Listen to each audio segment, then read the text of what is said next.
But now the question is Jay-Z involved in crazier things? And people are pointing their attention towards 50 Cent, wanting him to do a Jay-Z documentary. 1.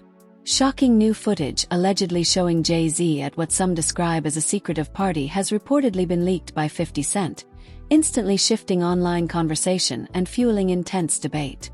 The clip has sparked claims, counterclaims, and non-stop speculation, with some commentators suggesting it could have legal consequences. While many expected 50 Cent to criticize Jay-Z, few anticipated such an aggressive move, prompting fans to ask what actually happened and what is fact versus rumor. The center of the controversy is a lawsuit that briefly made headlines before unraveling. On December 8, 2024, an amended civil complaint was filed naming Jay-Z as a defendant in a sexual offense case. The anonymous plaintiff, identified as Jane Doe, alleged that she was assaulted at age 13 following the MTV Video Music Awards on September 7, 2000. The filing relied on New York's Gender-Motivated Violence Protection Act, which temporarily allowed certain older claims to be brought forward. Jay-Z's legal team quickly challenged the case, arguing that the statute cited was not yet in effect at the time of the alleged incident, as it was enacted later in December 2000. Because of that timing issue, the defense moved to dismiss the claim. Attorney Alex Spiro, speaking for Jay-Z, firmly denied all allegations, labeling them false, inflammatory, and an attempted shakedown. What stood out to many observers was the tone of the response.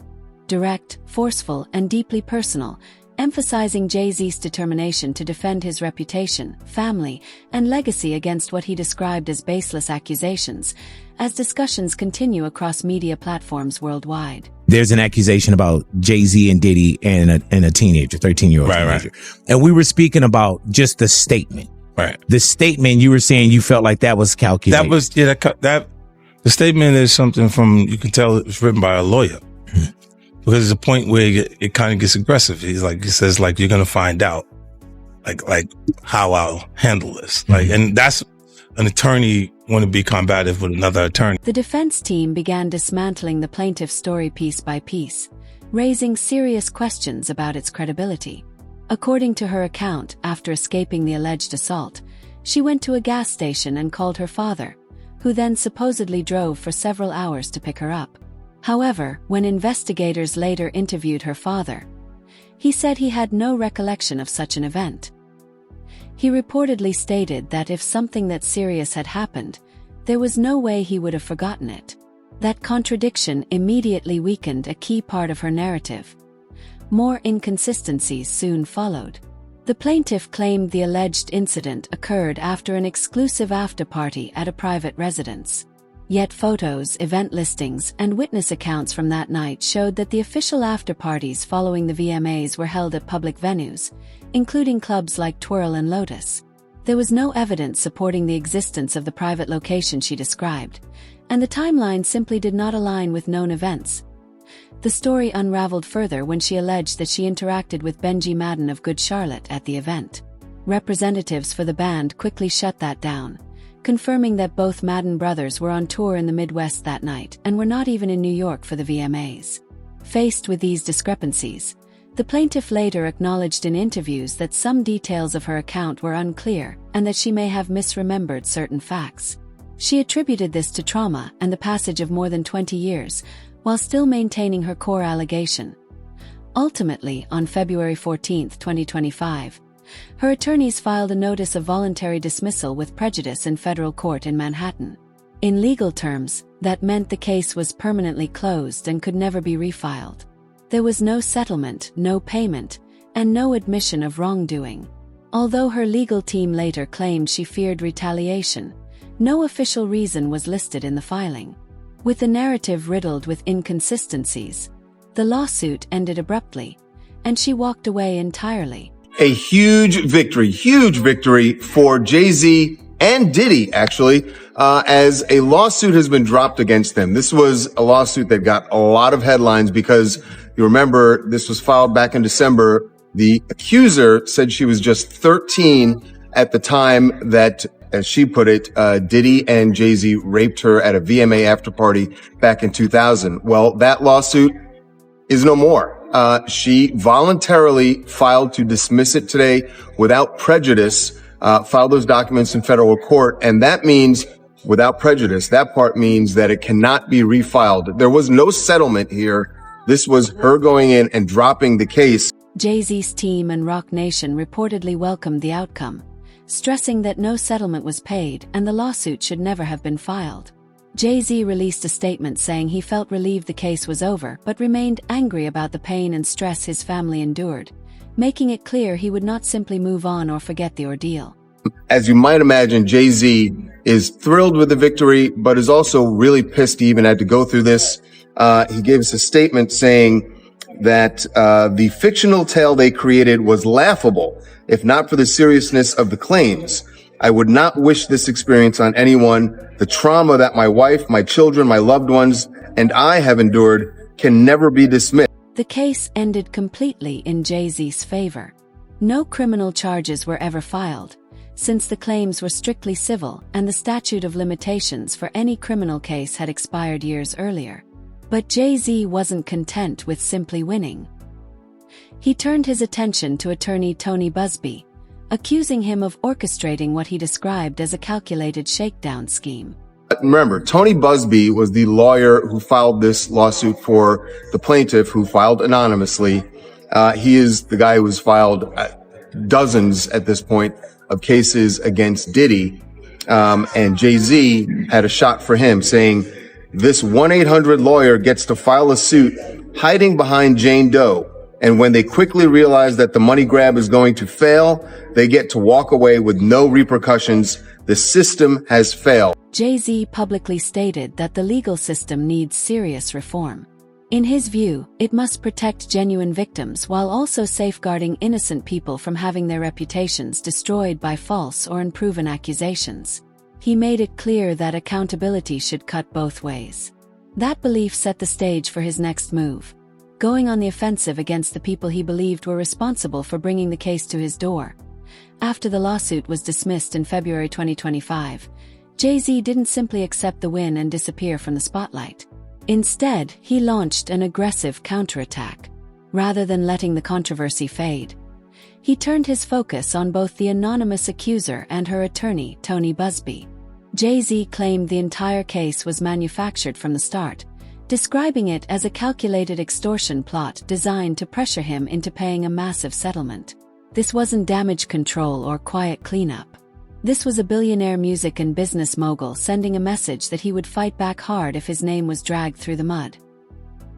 His legal strategy was deliberate and multi-layered. The primary lawsuit was filed in California, targeting Buzbee directly. At the same time, a separate case was initiated in Alabama, naming both Jane Doe and Buzbee as defendants. The California action, officially titled Sean Carter v. The Buzbee law firm, was filed in Los Angeles Superior Court in November 2024. This happened shortly after Buzbee sent pre-litigation demand letters accusing Jay-Z of sexual assault. Jay-Z's legal team later emphasized that they anticipated the lawsuit before it was ever publicly filed and were already preparing their counterstrike. In the California complaint, Jay-Z accused Buzbee of extortion, defamation, and intentional infliction of emotional distress.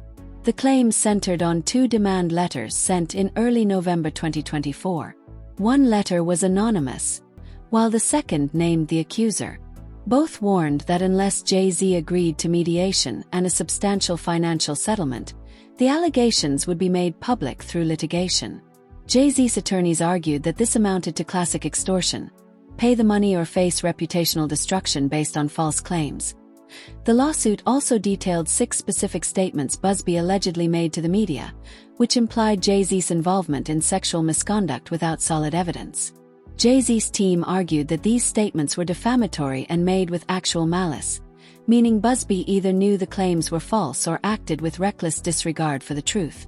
As a public figure, Jay-Z had to meet a higher legal standard, and his attorneys insisted that standard was clearly met. Financially, Jay-Z wasn't playing small ball. He claimed that the allegations cost him more than $20 million in lost business opportunities connected to Roc Nation. In addition to compensatory damages, he sought punitive damages and a court order preventing Buzbee from making further public statements about him. Jay-Z described the original lawsuit as an evil conspiracy, motivated by greed, and said it caused deep emotional pain to his family. He emphasized that Beyoncé and their children were also forced to endure public scrutiny and stress because of what he viewed as a baseless legal attack. Busby responded by filing an anti-SLAPP motion, a legal tool under California law designed to quickly dismiss lawsuits that target protected speech. His argument was that the demand letters were standard pre-litigation communications, fully protected under the law, and that his public statements were either opinions or substantially true. He denied acting with malice and framed Jay-Z's lawsuit as an attempt to intimidate and silence an attorney representing an alleged victim. The legal fight quickly became complex and contentious. There were multiple hearings, tentative rulings, and ongoing disputes over evidence. One of the most controversial pieces of evidence was a recorded conversation in which Jane Doe allegedly admitted that Busby pressured her to name Jay-Z because it would result in a much larger payout. In the recording, she reportedly stated that Jay-Z had nothing to do with any assault. Jay-Z's team argued that this recording proved the case was fabricated from the beginning and should have been enough to defeat Busby's defenses. On July 1, 2025, Los Angeles County Superior Court Judge Mark H. Epstein issued a detailed 65-page ruling granting Busby's anti-SLAPP motion and dismissing the entire California case. Judge Epstein ruled that sending settlement demands before filing a lawsuit does not constitute extortion under California law. In his opinion, he wrote that selling silence for money in a civil context is not extortion but rather a settlement process that may include non-disclosure agreements. Regarding the defamation claims, the judge found that Jay-Z failed to establish actual malice. 4 of the statements cited were considered too vague and did not even directly name Jay-Z. The remaining statements did not show that Busby knowingly made false claims. As a public figure, Jay-Z had to meet an exceptionally high bar, and the court ruled that he did not clear it. Interestingly, Judge Epstein acknowledged discomfort with the outcome.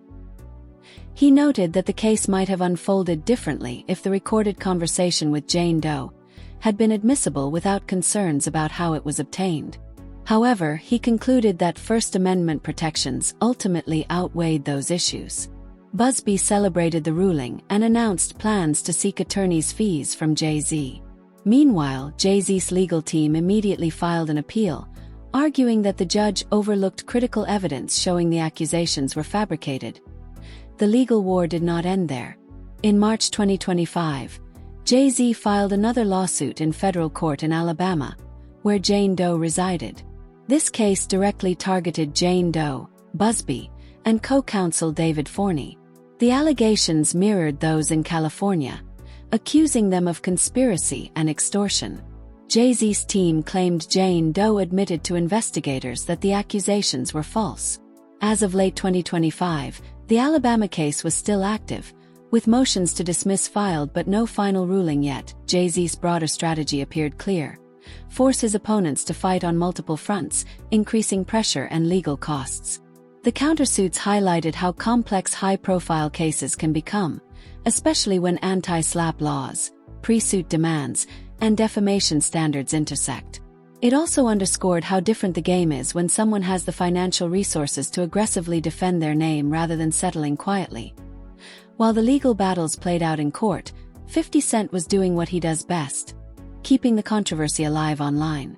With more than 30 million Instagram followers, 50 had a massive platform and used it freely to comment on Jay-Z's situation. His posts peaked in December 2024, right after the amended lawsuit naming Jay-Z was filed. One of the most talked about moments came on December 10, 2024, when 50 shared an AI-generated deepfake video showing Jay-Z being arrested in handcuffs after stepping off an awards show stage. He captioned it, "I'm afraid for my life," fueling viral reactions across social media. When Jay-Z appeared publicly with Beyoncé and their children at the Mufasa, The Lion King premiere later that month, seemingly to present a united family front, 50 Cent mocked the appearance as well.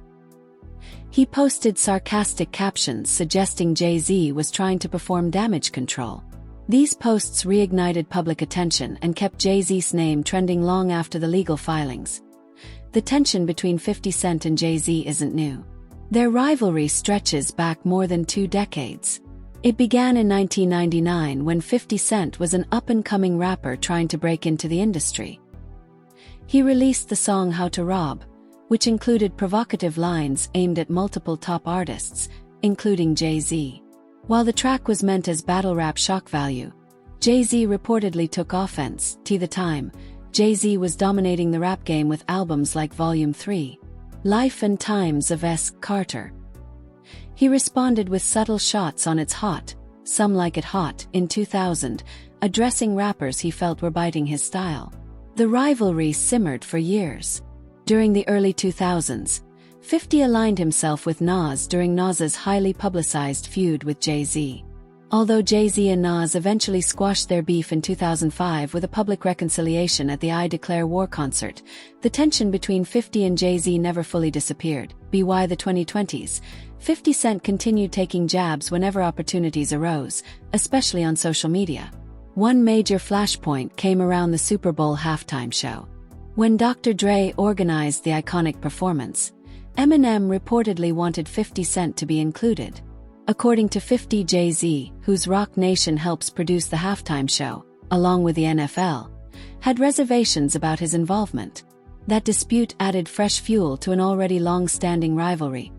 Taken together, the lawsuits, countersuits, social media warfare, and decades-old beef paint a picture of a conflict that goes far beyond a single case. It highlights how power, reputation, and public perception collide when allegations meet celebrity, and how the fight doesn't always end when a case is dismissed. For Jay-Z, the battle became about clearing his name at any cost. For 50 Cent, it was another chapter in a rivalry that never truly faded. I wasn't in the ad because of look, Jay-Z and them was putting it together. Mm-hmm. So I think they still harbor some energy towards me. You think you were purposely left out of the ad? No. I don't think. I think that they were saying the NFL has some issues with me that I don't know what those issues. Intro 6. The real details surfaced when an ORE from Drink Champs revealed what happened behind the scenes. According to him, Eminem strongly pushed for 50 Cent to be included, making it clear he wouldn't agree to perform unless his longtime friend was part of the show too. Like, and I with M, because like with Nori he had communication. He said, yeah, that's why I talked to the big homie. You saying to Jay, he was telling me, you know, the white boy wouldn't do the truth without 50, right? And I'm like, that's when I start saying crazy stuff, because I look and I go, oh, that's your big homie. For 50 Cent, this went beyond rap beef. In his view, using business power to block someone's opportunities crosses a serious line and turns competition into something far more personal. It's your and Jay's issue. It's just competitive stuff. It's really just competitive. This is what I'm saying. When it gets past actual art, like actual music, and you're trying to block something that's in business, then it feels weird. It feels like we should be having beef. This long history explains why 50 Cent was so quick to speak up when Jay-Z's legal issues surfaced. The allegations spanning 2024 and 2025 gave 50 what many saw as the perfect opening to take shots at a longtime rival during a moment of vulnerability. His non-stop social media commentary wasn't random trolling. It was simply the newest chapter in a feud that's been going on for more than 2 decades, now playing out in front of millions of people in real time. At the same time, 50's comments were closely tied to his Netflix documentary project. In 2024, the series The Reckoning was officially announced, with 50 Cent serving as executive producer alongside director Alexandria Stapleton. From the start, 50 teased that the documentary would include shocking revelations, constantly hinting on social media that major industry figures could be exposed. Speculation went into overdrive when he posted a cartoon-style drawing mocking Jay-Z's appearance on Instagram. When a fan directly asked in the comments whether Jay-Z was next, 50 simply liked the comment. That small interaction sent the internet into a frenzy, with fans trying to decode his intentions and wondering just how deep the documentary would really go. And it looks like he might actually do it, because on Instagram he posted a drawing of Jay-Z that kind of makes fun of his looks, and he posted that photo and he said this in the caption: "Please stop sending me stuff like this. I'm not going to post it." Basically making a joke, because obviously he posted it on his social media. But, and here's the interesting but in this, is someone commented on the post and the comment got liked by 50 Cent. And this is the comment. It's from Dom KMDA. I hope I pronounced that right. Dom Kanmada. He commented saying, my only question, he's next, isn't he? And 50 ended up liking that comment. People also pointed out the timing of the documentary's release. It premiered on December 2nd, just 2 days before Jay-Z's December 4th birthday, which many fans interpreted as a subtle, calculated jab. There's also something that's very interesting that went over a lot of people's heads, and that's the documentary coming out on December 2nd. That Diddy documentary coming out on that date, literally 2 days later, you have Jay-Z's birthday, December 4th, which to me sends a subliminal message to Jay-Z that you're next. So that's crazy. That just, to me, shows that 50 is potentially gonna work on something going at Jay-Z. The earlier Super Bowl drama only intensified the tension. If Jay-Z indeed tried to block 50 Cent from performing, it gave 50 even more reason to target him, suggesting his actions went beyond simple trolling or social media jokes. And the most recent thing that caused a lot of tension was the Super Bowl. When Dr. Dre had the Super Bowl show, Eminem wanted 50 Cent to be a part of the Super Bowl. And Jay-Z said he didn't want that to happen. He didn't want 50 there. And it was actually Nori from Drink Champs that confirmed that it was Eminem that pushed for 50 Cent to be there, and that Eminem wouldn't be a part of the show unless 50 was involved. And then Jay-Z was like, fine, the white boy, asked for 50. We're going to make it happen, I guess. So basically, Jay-Z didn't want him at the show, which is crazy. When The Reckoning finally premiered on Netflix in late 2025, Jay-Z wasn't mentioned at all. Despite all the hints and speculation on social media, Have didn't appear in the final cut. In interviews, 50 Cent explained the documentary's focus was specific and not personal toward anyone else. During a March 2025 appearance on Club Shay Shay, he said, "It's focused on the victims. Jay ain't in it because there ain't nothing there to put in." Legally, that approach made sense. By the time filming wrapped in mid-2025, there was no credible evidence linking Jay-Z to any criminal activity. Including unverified claims could have exposed 50 Cent to defamation lawsuits. Watching Jay-Z aggressively pursue legal action against Busby only reinforced that Have wasn't someone to take lightly. The idea of a future Jay-Z documentary by 50 remained uncertain, but without real accusers or solid evidence willing to go on record, there simply wasn't a foundation for a project. Ultimately, The Reckoning stayed focused on verified stories, leaving Jay-Z out of the narrative entirely. The question here is, will there be a lot of people that come forward to be a part of the Jay-Z documentary with actual facts and information? I think 50's not going to work on it unless there is like massive lawsuits that start to come. And, the topic is brought more to light where a lot more people are paying attention to it, because right now there is just a lot of speculation. Besides Nicki Minaj, I mean, there are people here and there that say things about Jay-Z, but a lot of them don't have solid proof, right? The Reckoning performed well on Netflix and received praise for its production and storytelling, but it didn't include any of the Jay-Z bombs that 50 Cent's social media hints suggested. His online activity generated buzz and kept his projects in the public eye. Yet there's a clear distinction between trolling on Instagram and making allegations that could withstand legal scrutiny. I think there will be something coming because there's a lot of stuff brewing online when it comes to Jay-Z, and it's only a matter of time before, somebody comes out and says, hey, this guy did this guy did that to me.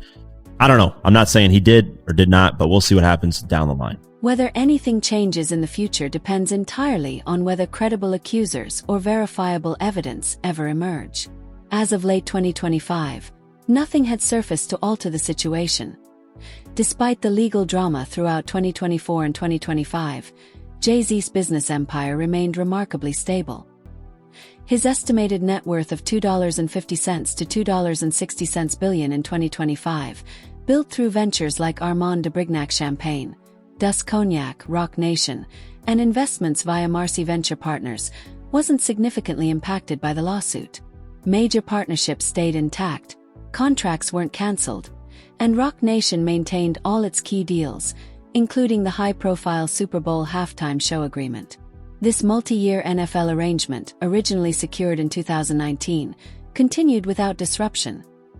Even when online chatter demanded the NFL distance itself after the allegations became public, the league stood firmly by Roc Nation. The partnership was too valuable to either party to jeopardize, and it carried seamlessly into the 2025 to 2026 season. When the lawsuit first hit headlines, fans and media alike questioned whether the NFL would reconsider its relationship with Jay-Z. Ultimately, both sides understood the stakes and ensured that the connection endured, protecting the stability of Jay-Z's business interests while allowing him to focus on his ventures and family without major setbacks. I don't know what's going on, but are we still going to have the Super Bowl? I'm just asking for a friend. Yeah, I'm asking for Kendrick. You know, I'm just trying to figure out if we're still doing everything the way. Because, look, they will fall back. The NFL, they won't necessarily be associated to that. The NFL partnership stayed solid throughout the legal drama. Commissioner Roger Goodell addressed the situation publicly, stating, "The league makes decisions based on facts." With the civil suit dismissed by February 2025 and no criminal charges looming, the relationship between Roc Nation and the NFL remained intact. Meanwhile, sales of Armand de Brignac and Dus continued without reported declines, and his other ventures stayed on course.